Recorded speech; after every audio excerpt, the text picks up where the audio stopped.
morning story time. Young musicians focused on a career in orchestral performance need to get some experience performing in orchestras, and the positions that are most available to these young performers tend to be in the furthest reaches of these gig circles.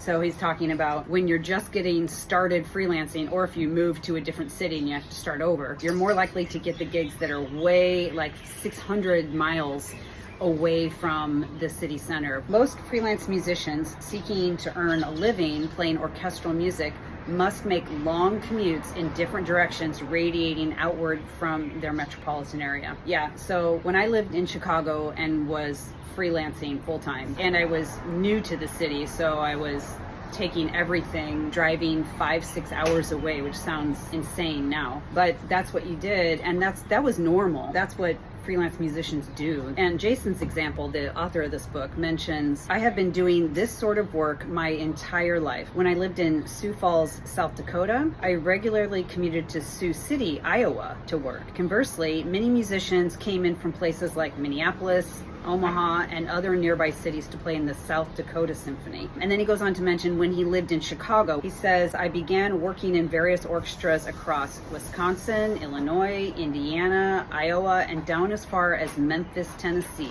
nearly 600 miles south of Chicago. Oh, and then he mentions, like I said, that this regional wandering is the norm rather than the exception for freelancers. It's also interesting, he mentions the number of people that show up for auditions and how it's gotten so many more people show up for auditions through the years. He gives an example of that. He says, when I auditioned for the Elgin Symphony, which is the orchestra I played in with him in the year 2000, only a couple of bass players showed up for the audition. Following audition in 2003 brought out 25 bass players. Another example is the Charleston Symphony, South Carolina. They held auditions for principal bass in 1999, and 11 bassists showed up for the audition.